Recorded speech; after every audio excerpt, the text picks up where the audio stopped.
talk about the 202040 kit, the 2-inch kit for the Ridgeline Pilot Passport. Not the latest generation Pilot chassis, but the previous one. There it is on my truck, back when my truck was new.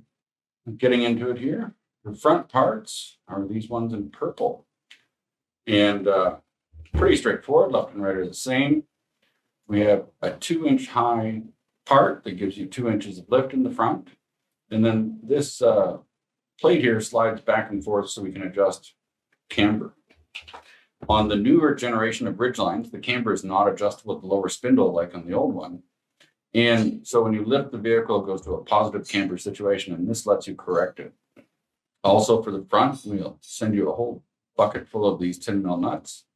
You need like 16 of them. One of the more common tech questions we get is, why is there only one washer and not two? Well, you only need it on the passenger side, and you only need it because in some circumstances, like if the vehicle is airborne, the bolt for the passenger side control arm could potentially hit the CV axle shaft and make a squeak. Also on the front, we will supply you shorter sway bar lengths.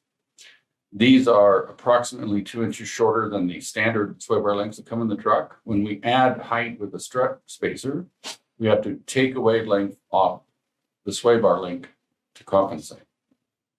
This seems a little counterintuitive, especially if you've lifted Jeeps or regular pickup trucks before, but that is indeed how it works. We have to go opposite. So if we get 2 inches bigger here, we have to go 2 inches smaller there.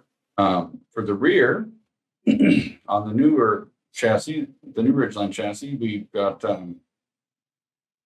right and left struts are mirror images of each other, but we designed these parts with these long grooves so we can fit the parts on both sides. And then we have this innovative split in the middle because the Pilot Passport use a 5 millimeter smaller rear strut than the Ridgeline. They're otherwise identical, but in Honda's wisdom, they made it a little bit smaller. So we have a little bit of a gap. You'll see a 5 mil gap when it's installed properly on the Ridgeline. It'll be tight together when it's on the Pilot or Passport. Again, this is the last gen Pilot. The parts do fit in pretty easy. So you can just get the strut loose and spin it around 180 and slide these parts in from the side and tighten them down. We supply you this hardware to go with that rear strut. It's pretty straightforward. Stock tire is a 245/60/18, which is about a 29.5-inch tire.